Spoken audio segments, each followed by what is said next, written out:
And we say in this place where I come from, before you go into this, this story, like a wild and rushing river, before you go into this story,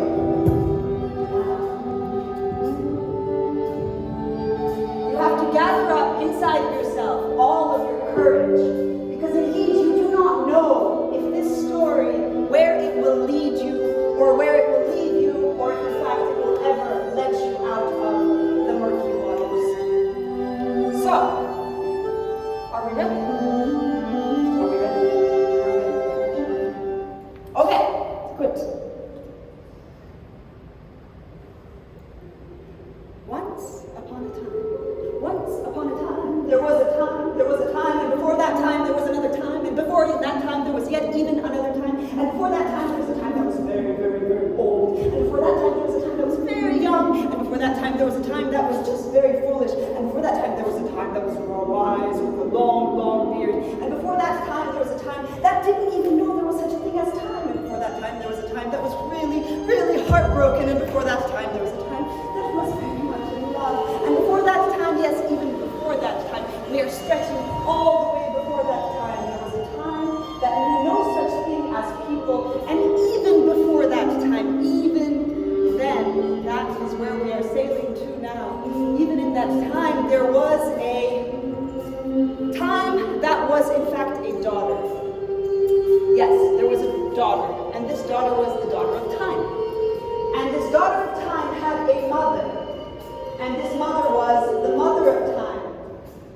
And so the daughter of time and the mother of time, they lived together next to the tree of time.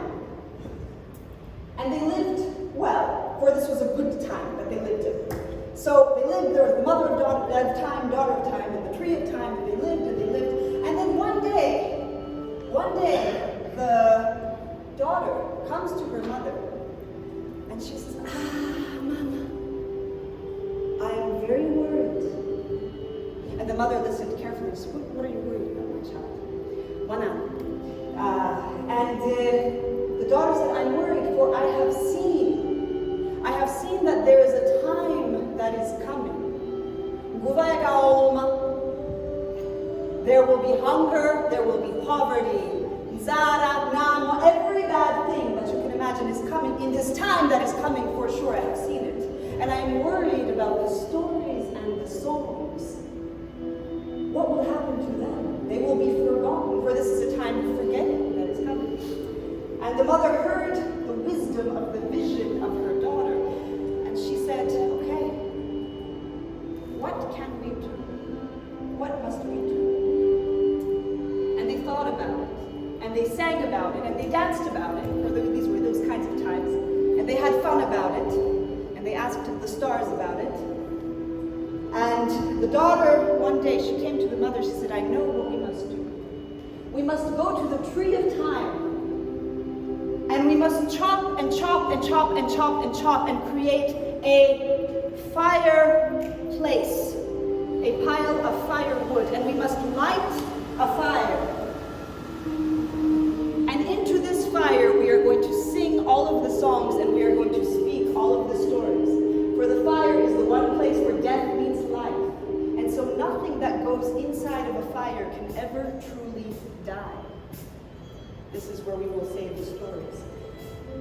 So they went outside to the tree, and they chopped and they chopped and they chopped and they chopped and they chopped and they shook that tree, and they created a pile of firewood, and they lit a fire, and they knelt next to the fire, and they spoke the stories and sang the songs into the fire.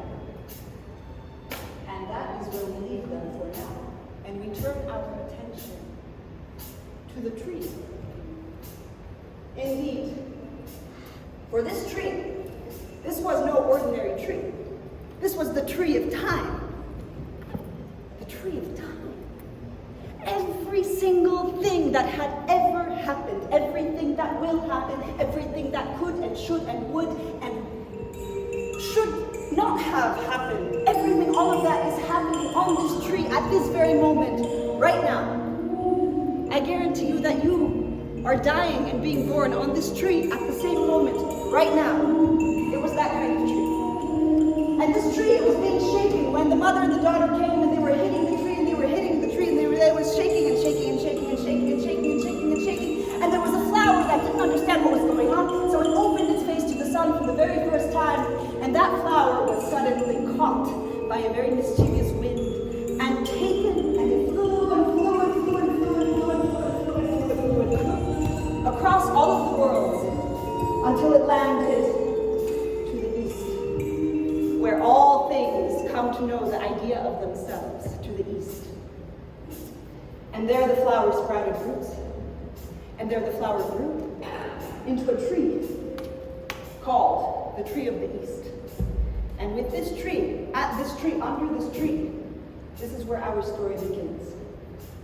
For this tree grew, exactly, yeah. I know, storytellers like long introductions. Yeah, we like to hide our story in stories. Yes, so the Tree of the East grew in the kingdom of Shumba Neoreka. Neoreka, yeah, we are fans, yeah. This guy, he was a good chief. Neoreka, yeah. He was a very good chief. Let me tell you about Chief Neoreka. So, Chief Neoreka was a very good chief, beloved by all of his people, for all of the reasons that people ever love a chief, which is, it's not personal, right? But do I have something to eat today? And am I going to have something to eat tomorrow, right? That makes him a good chief. So for these reasons, Chief Neoreka was beloved by his people, because he provided very well. And he did this because he was in possession of a very powerful magic. Chief Neoreka was a powerful magician. He knew the magic of numbers. He was a mathematician like nobody else. He could count like nobody. When he counted the numbers, they went up and up and up. The numbers, they created this order. They made it seem that the world is only ever exactly what it seems to be, and nothing more and nothing less. 2 always follows 1. 3 always follows 2. And the numbers, they can go up and up and up. And can you imagine one day you have $5, and then the next day you count up to 10, then you count all the way to 100 or 500 or 1,000. And it's an endless infinity of places that the numbers can go. And for this reason, Chief Neoreka was beloved by his people. The magic of knowing exactly what your sugar levels are, of knowing your blood pressure exactly, of knowing the conversion rate exactly to the T. That is the magic of Chief Neoreka. However, there was one thing that Chief Neoreka never counted, and that was his sister, VANJAPA. He counted everything else, even his wives. He would go home after he was done counting for the day, and he would actually just sit and count his wives. Modlić, Pi, Teatr. Some people say that he actually enjoyed counting his wives more than he enjoyed doing anything else with them. We don't entertain such gossip.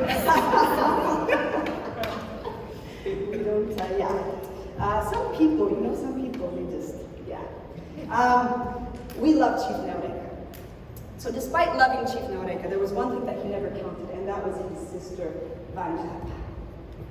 And first of all, that was because he only had one sister.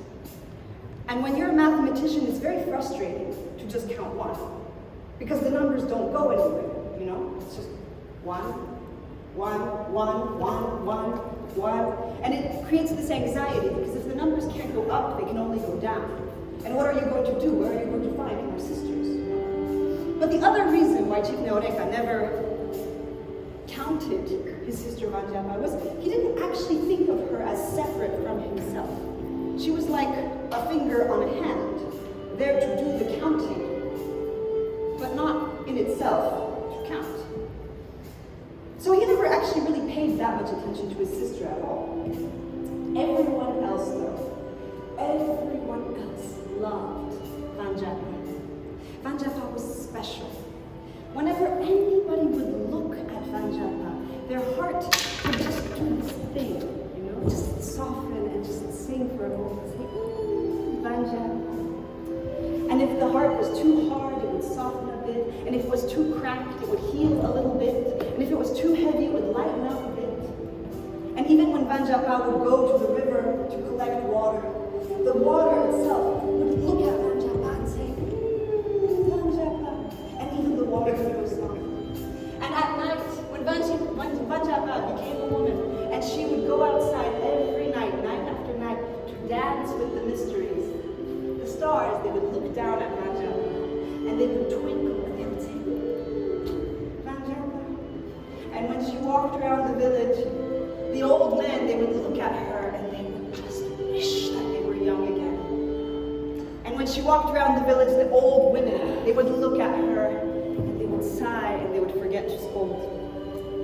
And that was because VANJAPA, well, it wasn't because she was beautiful, but she was beautiful.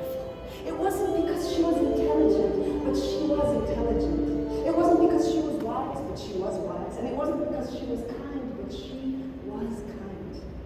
It was because VANJAPA was in possession of a very powerful magic, entirely different than the magic of her brother, Neoreka.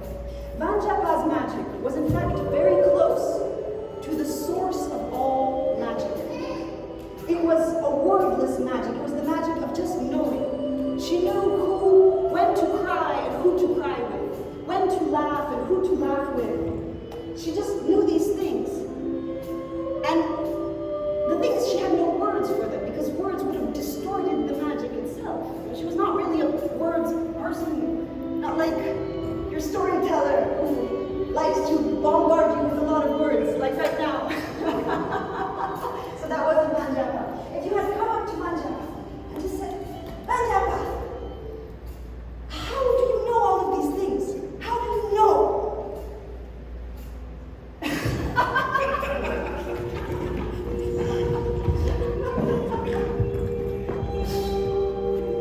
She wasn't really good with words, you know? Words were not her thing.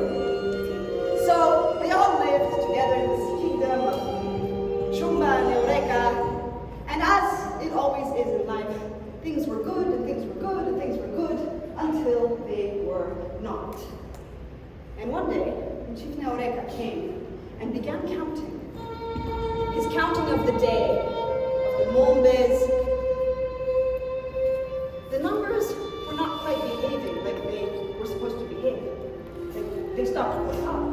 They started jumping around, doing strange things. So one day he comes and he counts 2 Mombes, and then the next day he comes and there's 1, and the next day there's none, and then there's the ghost of a Mombe there. Then the numbers are going to this place where I think you'll agree with me, numbers should just never go, you know? Like the hell of numbers. And how is that even possible? And Chief Neoreka was leaking his magic, and the magic was just going away, and he just didn't know what to do. VANJAPA, however, knew what to do. How she knew, she would have never been able to tell you. VANJAPA went to the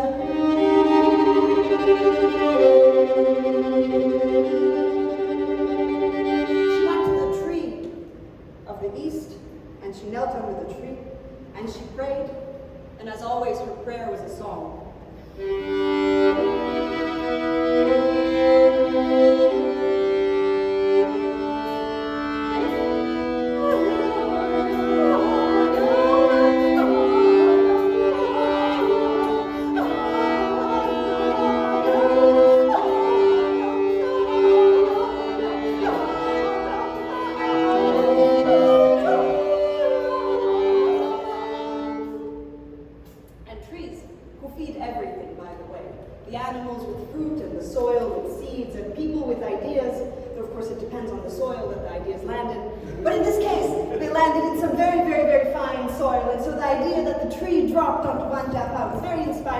And VANJAPA ran back to her brother Neoreka, and she said, I know what we must do. I have been given a vision. We must gather the people, and we must go south. We must go south. South, where all of the magical things live, and even masks wear wear masks, and nothing is as it seems. So, that is where we must go. And Neoreka, he wasn't really into intuition and that kind of business, and so he had a lot of questions.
And people died on the way, many people.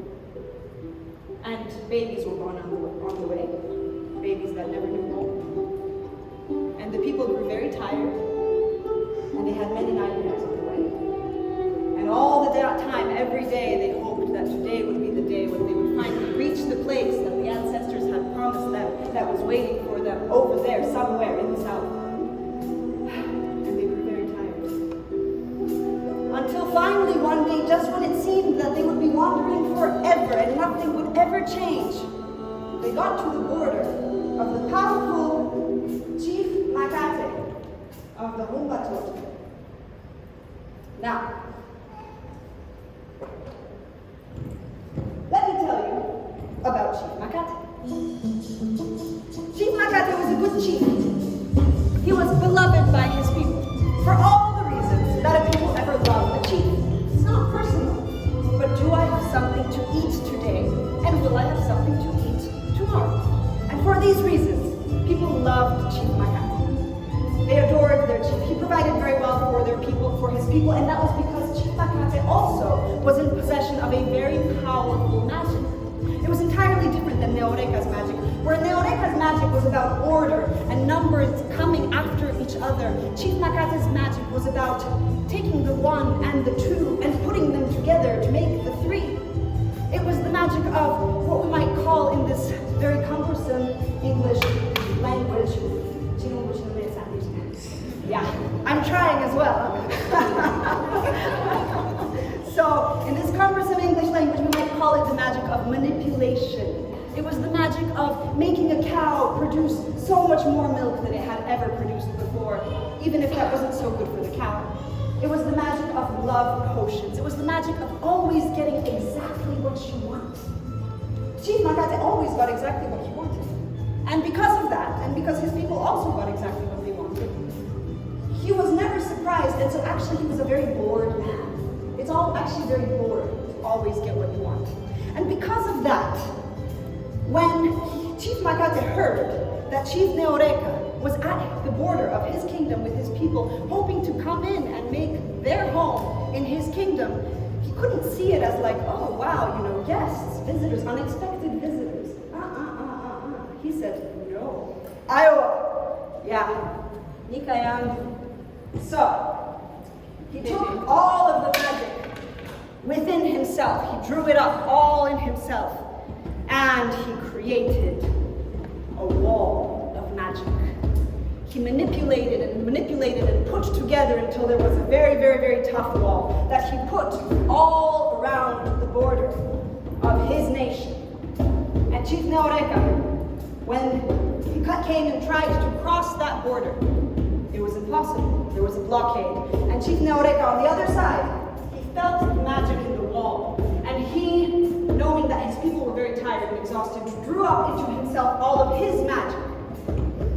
And his own magic, and he proceeded to count and untangle and separate and order and create cracks in Makate's wall. But on the other side, Makate, who knew exactly what Neoreka was doing, was there retangling and remanipulating and making sure that the wall was still standing. And let me tell you, this was war!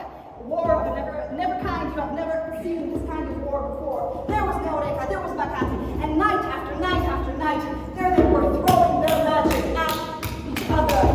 And the people were tired because their chiefs were just draining their magic into this wall.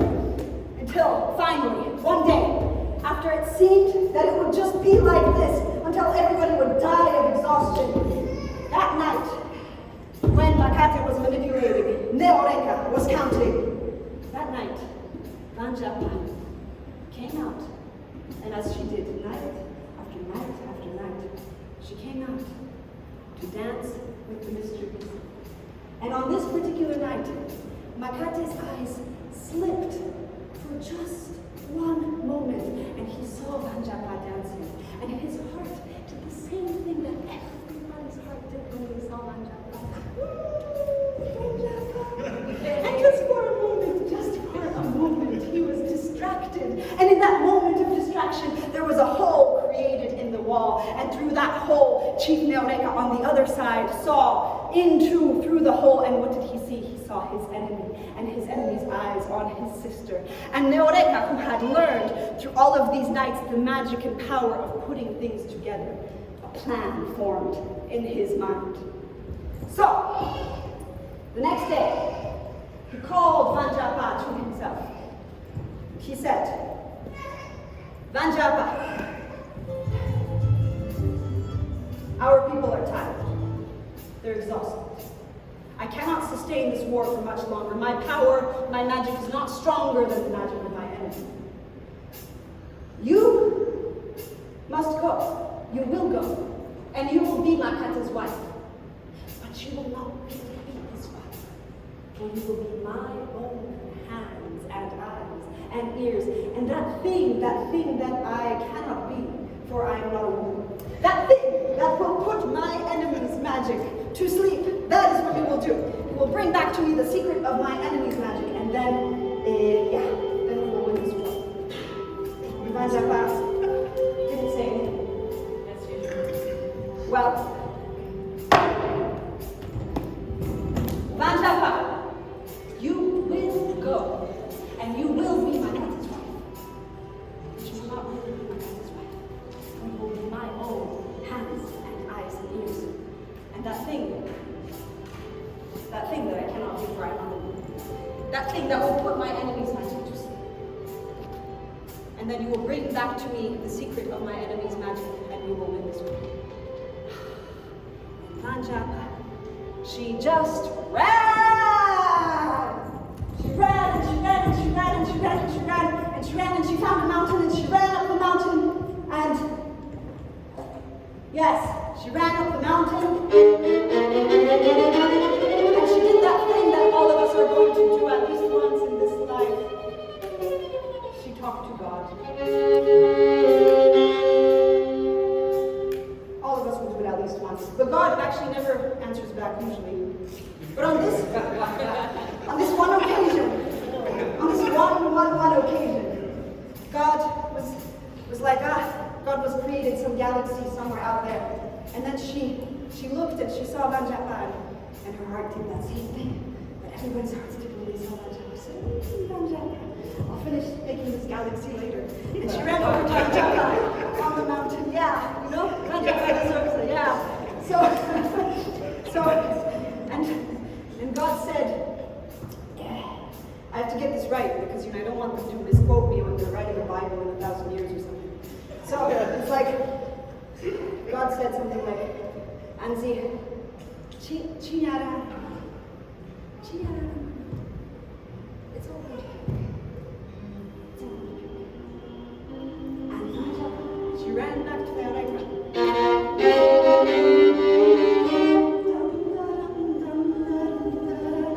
She ran to Neoreka. She said, yes, fine, I will be Makate's wife, but I will not really be Makate's wife, for I will be your own hands and eyes and ears, and that thing that you cannot be, for you are not a woman. Ha ha.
she met her husband for the first time, well, this is where it gets awkward.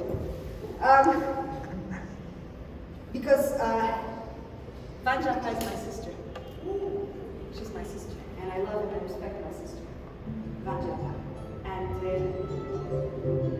if this was a dramatic rendition of betrayal of VANJAPA, I'm sure you would see like blood and screaming and people all over each other and that thing that in this very cumbersome chirungo we call rape and all that kind of thing. But this is not a dramatic rendition of anything. This is just a story. I'm just telling you the story. And I love my sister VANJAPA. But what I can tell you is that night, when VANJAPA finally fell asleep, and she did finally fall asleep, she had a dream. And in her dream, she saw two women, an older woman and a younger woman, and they were kneeling around a fire, and they were speaking into the fire. And the older woman said, Aiva.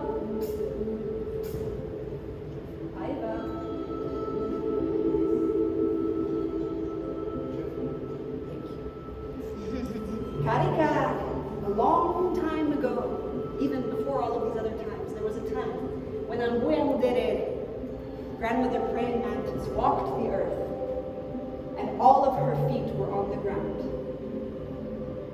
And she experienced life, and life experienced her, until finally one day, there was a big, ugly grasshopper, and he came, and he jumped on her. And he frightened her.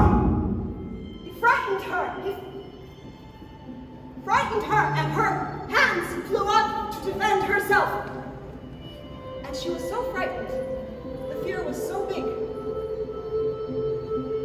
The fear was so big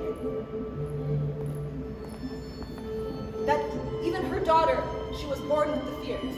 And so her hands stayed in the air, and even her daughter was born with the fear, and her hands stayed in the air, and her daughter's daughter, and all of those daughters, that's how they walk the earth to this day. To this day, they walk like this, because nobody has loved Mhondoro enough for her to feel safe enough for her feet to find the ground again.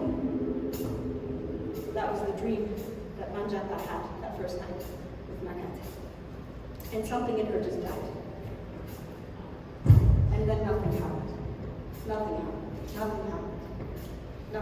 Nothing happened. Nothing. And just when it seemed that nothing would ever actually happen again, because how can something happen when everything is dead? VANJAPA woke up one morning, and she felt life inside of her. And on that day, she left her husband's home, and she went to her brother's home. She went to her brother's home, and she said, my brother, indeed, her brother had been counting the days, and the days, the numbers had been going very, very high, and he started to get anxious. She said, I have what you want. I have the secret of your enemy's magic. But there's something that I have to tell you first. I'm pregnant. And Neoreka, he wasn't good at feelings, pregnancies, or anything, but he heard her, and he was a mathematician, so he was counting, right? So he was counting that before there had been 0 child of enemy in my house, and now there was 1 child of enemy in my house, and 1 was too many. He saw that the war would continue and continue and continue, the feud, because this child was going to have children, and those children would have children. So he just said, well, get rid of it. I will not. Since when does a finger on a hand say anything? I said, get rid of it. Iowa Naramba! I have been a battlefield, and I am destroyed! I have been burned and raised and chopped up. And you are telling me that I am to take this last, final, little, beautiful flower that has chosen to call this place a home. I am to rip it out and throw it away. I will not!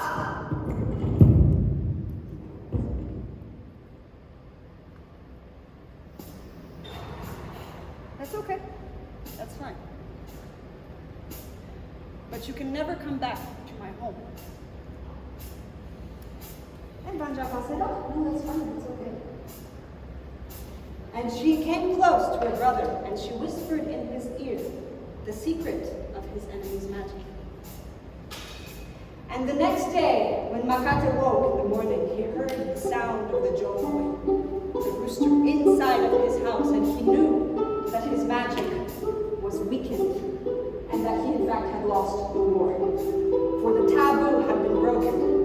So he quickly gathered all of his people, and he went, and with the magic that he still had left, he went to a great big stone, and he knocked on the stone, and the stone opened, and he and his people went inside of the stone.